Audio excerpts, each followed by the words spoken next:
Our guest on the Motivation Show today hails all the way from down under. Yes, indeed, the land of Crocodile Dundee. Nicole Kidman, Cate Blanchett, Chris Hemsworth, and the Wolverine himself, Hugh Jackman, Australia. He is a firefighter who is featured in the Australian Firefighters 2026 calendar. Welcome to the Motivation Show, Jimmy Morris.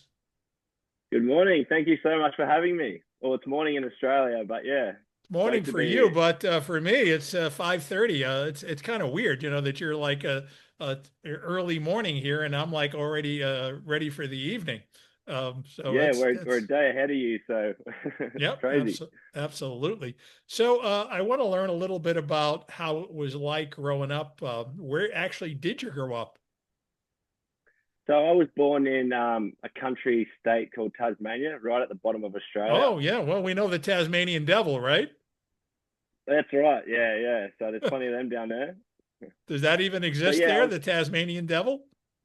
it does. Yeah, yeah. The Tasmanian devil's still there, but the Tasmanian tiger's extinct now. So it's unfortunate, but there's actually an American company that's trying to bring them back to life, which is pretty cool.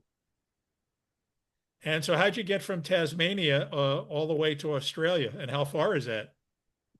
Well, it's not too far. It's about a 2 hour flight over to Australia. It still is Australia, but everyone seems to think it's separated because it's a different island, but it's still Australia. So I was born there.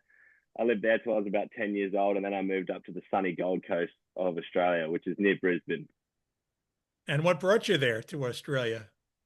Why leave those Um, Tasmanian devils? well, as much as we love country Tasmania, it was a little bit quiet back then, and I was with my family, so we moved up for business to the sunny Gold Coast, which is very similar to Florida. Uh-huh. Gotcha. Got palm trees too? Heaps of palm trees, coconuts, blue water, Oh, there you go. Talking my great weather. language. It might be worth to you. What is it, like 18-hour flight or something? I think you got to fly to California and then to Brisbane. So yeah, about 18 hours. I'll be right over, sounds good to me. I'll be Absolutely. glad to have you. So I understand you had a pretty normal childhood. Things were pretty good growing up, and then things got a little bit messy later on in your late teens. Tell us about how things got messier. Yeah, so I moved up with my family. We had good business, had a great childhood, went to nice schools and all that sort of thing. It wasn't until I was about 18, we merged our business, my family's company, with another company in order to expand. And unfortunately, that dragged us down, and they lost everything. And we were bankrupt, and it was the first time in our life that we hadn't sort of had money. And me and my brother were, I was 18, he was 20 at the time. We had to move out of home and sort of fend for ourselves, which it taught me a lot. We bought a unit, put all our money together and bought our first apartment. So we were living in that, and just basically living week to week, trying to pay bills and all that sort of stuff. And as time went on, I saved up enough money to start a business, and that's when I bought my first concrete truck. So at age 22, I was running concrete trucks. I did that for a few years, and yeah, it built me up to where I am now financially, but it wasn't really something that I wanted to do in my life. I wasn't happy. Yeah, so going back then, it was a lot of work and a lot of stress on me. I just wanted to do something that I love doing every day. And I love fishing and diving and surfing and all that sort of stuff. So that's when I saved up enough money. I sold the business at a good time. And then I went out commercial diving 6 months a year. And I was lifeguarding for 6 months a year as well.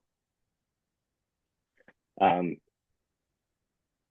Well, interestingly enough, most people who start a business and become entrepreneurs don't usually transition back to a salary job. So I'm kind of fascinated that you would have now taken on a new role that was more your passion, which is firefighting.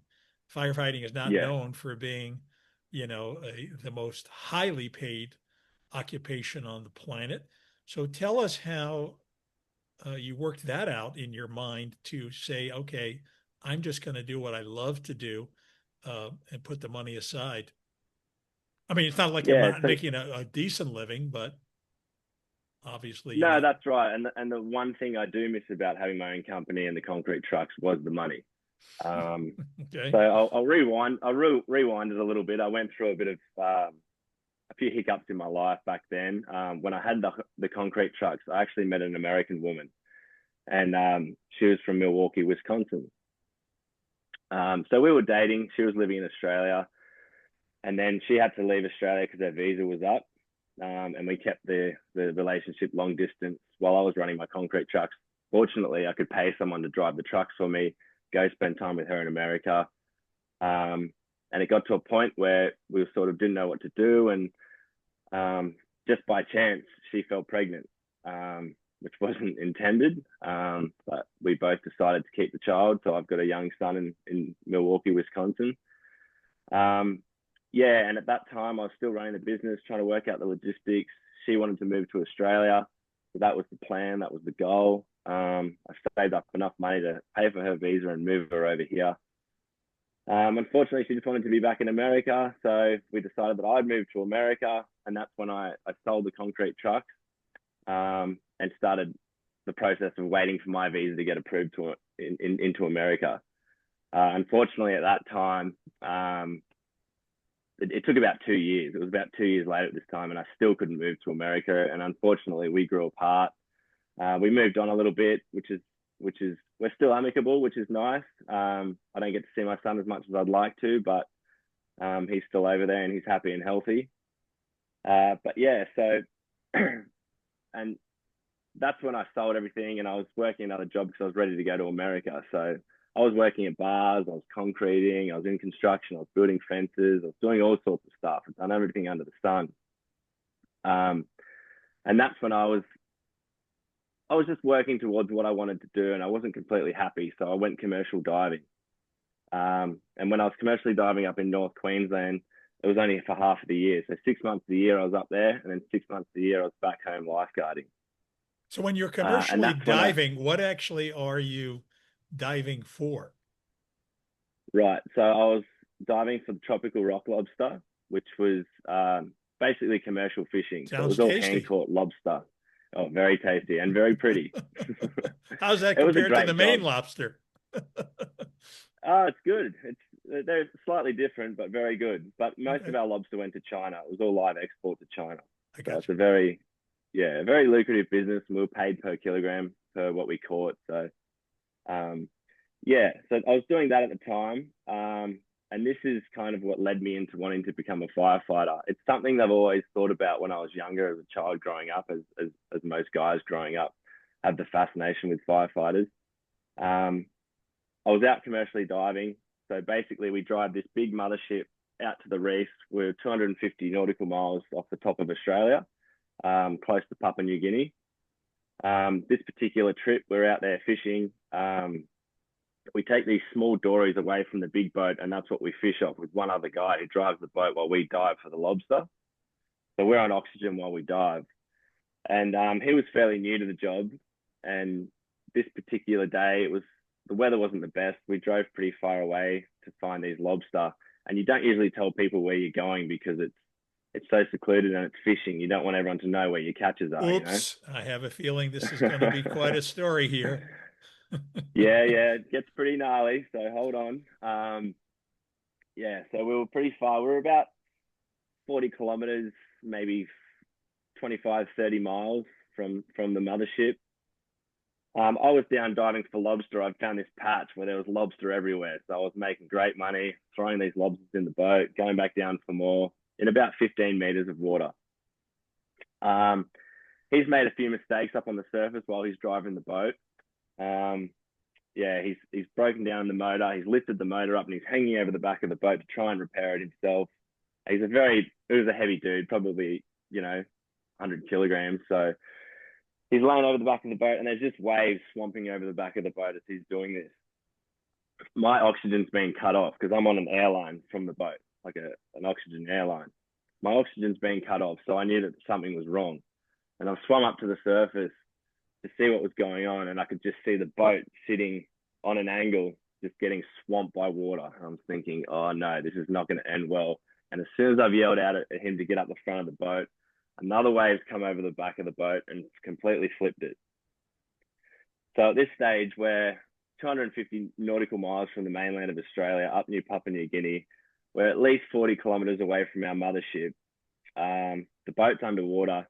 They're foam-filled fiberglass boats, so they're unsinkable. So the boat sits just under the surface of the ocean. Straight away, I just went into, what am I going to do? And I just went into action straight away. I swam under the boat. I untangled the rope that was in the front hatch. It was a ball of knot. It fell straight to the ocean floor. I had to untangle that and swim down and put the anchor into the sand, tie that to the boat so I could secure the boat on top of the reef top. Because outside the reef top where we were fishing, it was very deep water and quite treacherous, you know, strong currents. And if we were in there, we would have ended up God knows where, probably in Papua New Guinea somewhere, and that's not somewhere you want to be, in the wrong place. So I secured the boat on the reef top. I'd swum under the boat again, just holding my breath, getting all the gear out of the boat that I could. All the safety gear, all the electronics were fried. We have no way to contact the mothership or let anyone know that we're in distress.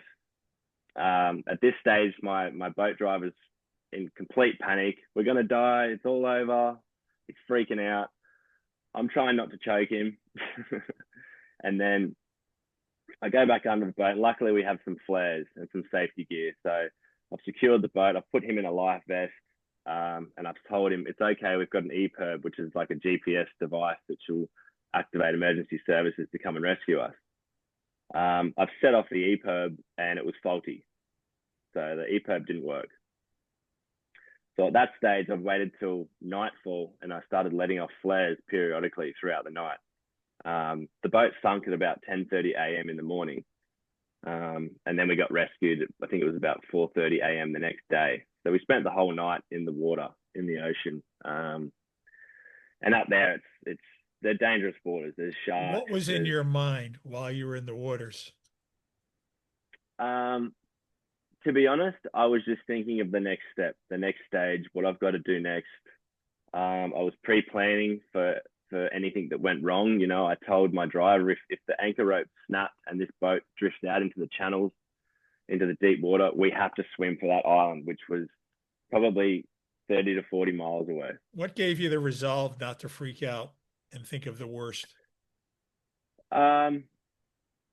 I just knew that wasn't going to help anyone. I could see that he was freaking out and That's he easier was said in than distress. done, to your credit. That's exactly right. Yeah. So at this moment, he was freaking out in panic and we're going to die. It's all over, blah, blah, blah. Mm-hmm. No one can contact us. And I knew that just by looking at him being in distress like that wasn't going to help our situation at all. So I was just thinking of what I could do to get us saved and rescued.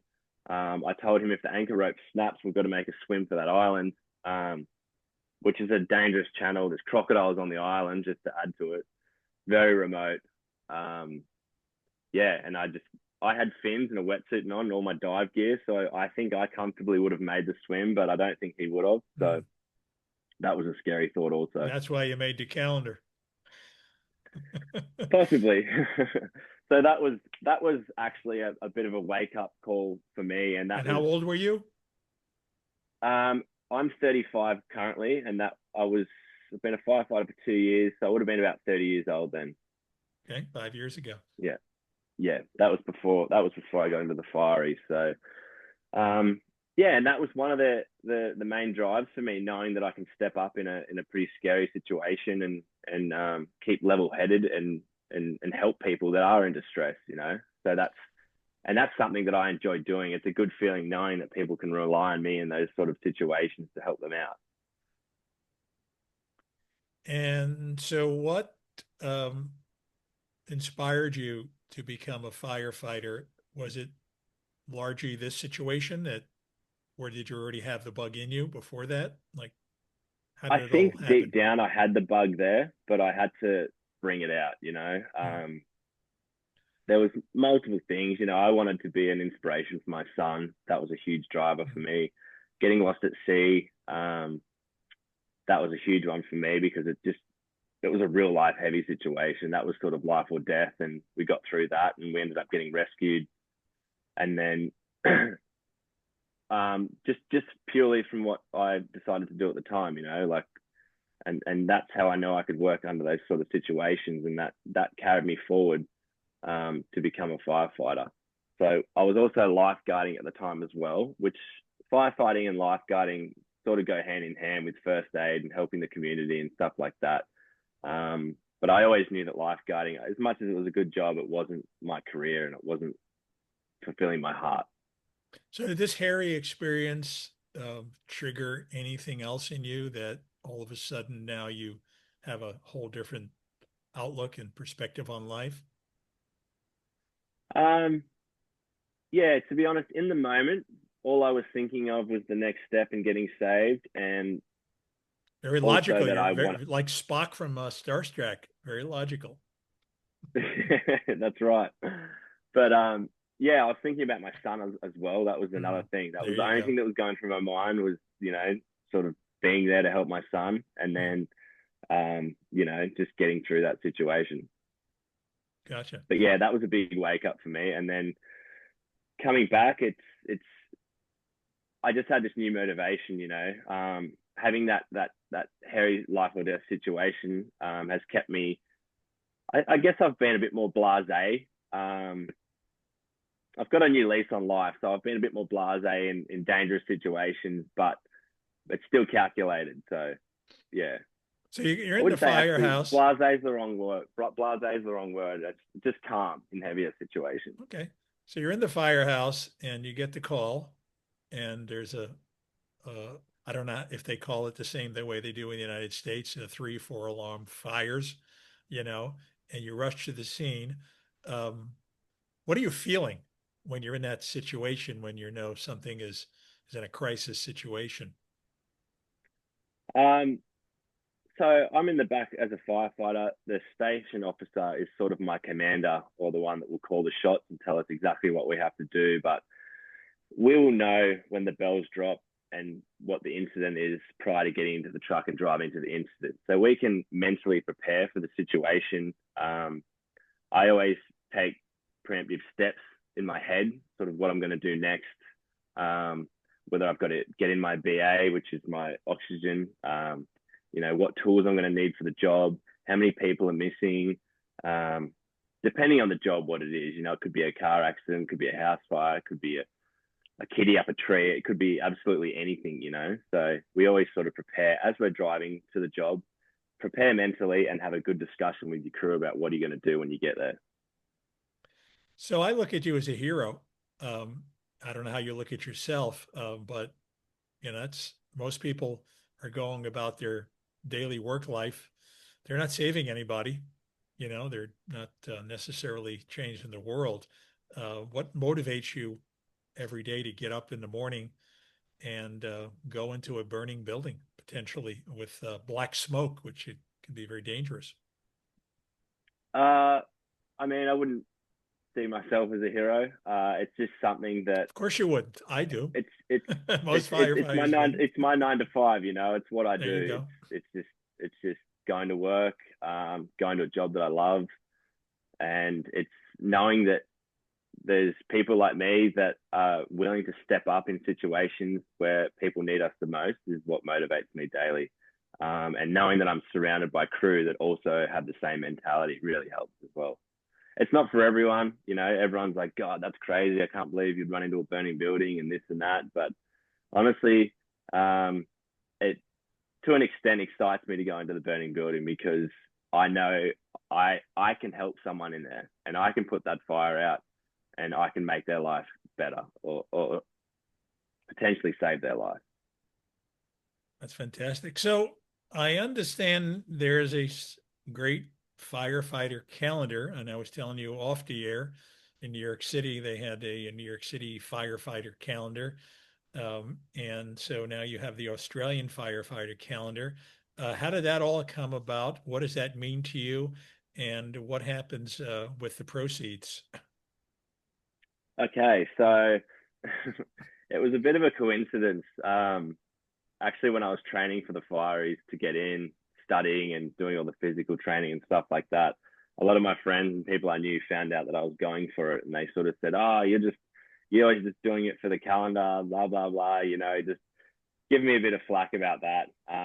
And I just laughed it off, whatever. And once I'd become a firefighter, I was about 3 months into the job, and I got a message on Instagram from the Australian Firefighters Calendar, and that basically said, "Hey Jimmy, someone's put your name forward. We think you would be a perfect fit for the Australian Firefighter Calendar. Would you be interested?" And I thought it was a joke, actually. And then I clicked on the Instagram, and it was them, and it was legit. So yeah, I met up with the organizer, Dave Rogers. Yeah, and it just straight away, I fell straight into the calendar and got my first cover in the first year, which was pretty cool. Well, I have to tell you, you are in pretty darn good physical shape, and I know it's more than protein shakes. What's the secret? You're kind of looking like an Adonis there. How do you do it? Well, I'm very physically active all year round. We do train harder around the calendar times and trying to get into shape and cut out the beers and donuts and all that sort of stuff. But I surf most days. I'm an avid spear fisherman. Probably 70% of the protein I eat is fish that I catch myself. I run, I lift weights. Every fire station has a gym, and we're encouraged to train every day to keep physically in shape. So we get about an hour and a half of our shift to go train. So that's a motivation in itself. And yeah, I just love to stay in shape and keep fit and healthy. So why should we buy calendars? And maybe we should buy a whole bunch of calendars and give them out as holiday gifts. What do you think? For sure, for sure. Buy as many as you can.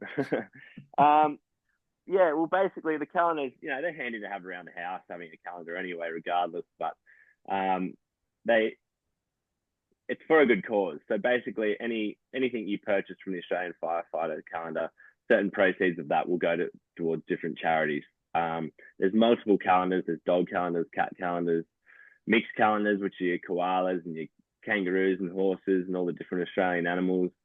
There's the Hero Fire calendar. So there's quite a few different calendars to suit everyone. And yeah, knowing that you're purchasing that and helping out someone in need is also a very good feeling. Well, when I think about the fact that you get up every day and kind of, I mean, let's be honest, you kind of put your life on the line to serve other people. I think the least that most of us can do is go out and buy a calendar uh, and uh, and contribute to good causes. I think that's really a very important part of life is not just to stuff our pockets, make a living, but how we could benefit to the greater good. And if all it takes is maybe buying a calendar and not only enjoy the fruits of the calendar, but to also support really good causes, I think it's really a wonderful win-win. How do we get these calendars? So you can go online to www.australianfirefightercalendar.com.au and purchase them straight offline. Visit their Instagram, visit my Instagram, and you can basically message me or the calendar, and we can organize calendars for whoever wants What's them. your Instagram? My Instagram's Jimmy Morris _ Why make it so complicated? Jimmy Morris _ nice and easy. You shouldn't forget that one. Yeah, Absolutely. but yeah, we don't want anyone to feel obligated to buy a calendar because we're helping society and stuff like that. It's not like that. We encourage you guys to buy them. It would be really nice. It's a nice gesture and they're good gifts and all that sort of stuff. But Well, yeah, that's we that's work as humble. firefighters because we love our job. That's very humble, and I wouldn't expect you to expect anybody, but I expect people to go out and buy calendars because I think that's not, it's not just helping you and it's not helping a good cause, but it helps the individual that goes out and buys calendars because, I'm a big believer that the things that you do for the greater good, and making that investment, or you can call it tithing or whatever it is. But I think that everybody should take at least a small percentage of whatever income they have and utilize it towards greater good. Now, how much does a calendar cost? I mean, that's inexpensive. If everybody went out and just, made that small purchase, it would do a lot of great good. And I'm sure that, there's incredible charities that they could use the funds. So I want to thank you really for being part of that process. Anything else that you want to share with our audience today before we close out? I really appreciate the kind words. Thank you, Eli. That means a lot. I just want to tell everyone that's listening, I went through a pretty bad spot in my life and had depression and was working dead end jobs, and I wasn't really where I wanted to be. And I think sometimes it takes a low point in your life to Mm. really reach that high point. You need to feel and realize rock bottom, and how bad it can be. And then that's when it motivates you to pick yourself up and work as hard as you can to get to where you want to be. And right now, I can honestly say I've got the best career in the world. I love my job. My relationships are great, and everything's looking up for me. And it wasn't like that 5 or 6 years ago. So, if you're going through stuff, just hold on and you'll get there. Just work hard and know what you want. So I think your lesson, if you can correct me if I'm wrong, Jimmy, is really just follow your passion, do what you love. Everything else will flow from there. But if you get up every day and you're excited and you love what you do, honestly, you've got everything. So, That's exactly right. And we were talking about the big salary and all that before, and sure, money helps, but I've earned good money, and I'm not on the best money now, but I'm 100% happier. Couldn't be happier. well, what happens, what I find, Jimmy, is that when you do follow your passion and you're not thinking about the money somehow finds its way to you. It flows. So your story is not over. I mean, somebody may come along, a Hollywood producer, Steven Spielberg, who knows, will come along and say, something, we like this story. Let's get him in a movie. Um, what'd you think of that movie, by the way? It was Kurt Russell, right? In that firefighter movie. Did you see that movie Oh, years ago? no, I haven't. I don't think. What's Yeah, what's the I movie think it was called? Kurt Russell was in the movies. Look it up, and Yeah. it's a famous movie that I saw. Got to be 10 years ago or maybe longer. I don't know. Time flies. Oh, awesome. I Yeah. think you'll really enjoy that movie. He's a hero firefighter in there. And Yeah. again, Yeah. Well, cool. I'll check it out. to me, you're a hero. And I'm going to go out and get a calendar. And I advise everybody who's listening and watching to the show today, go out and get a calendar. It's the least you can do Thanks so much, for guys. the I'll give you a quick look firefighters at of my one. Australia. There we go. I love the puppy, by the way. Whose dog is that? Is that your dog by any chance, or that's a No, station they're actually dog or that's a rescue puppy. So rescue puppy? yeah, that's from the animal shelter. Well, actually, And my now I'm buying two calendars because if any of the funds are going towards the dogs, I'm a big dog lover and I've got a dog. So see, oh, they certainly that's will. They another good certainly reason. will. All right. That's Thank you right. so much for Yeah. coming on the show today, Jimmy. Thank you, Eli. It was a pleasure to be here. Thanks so much.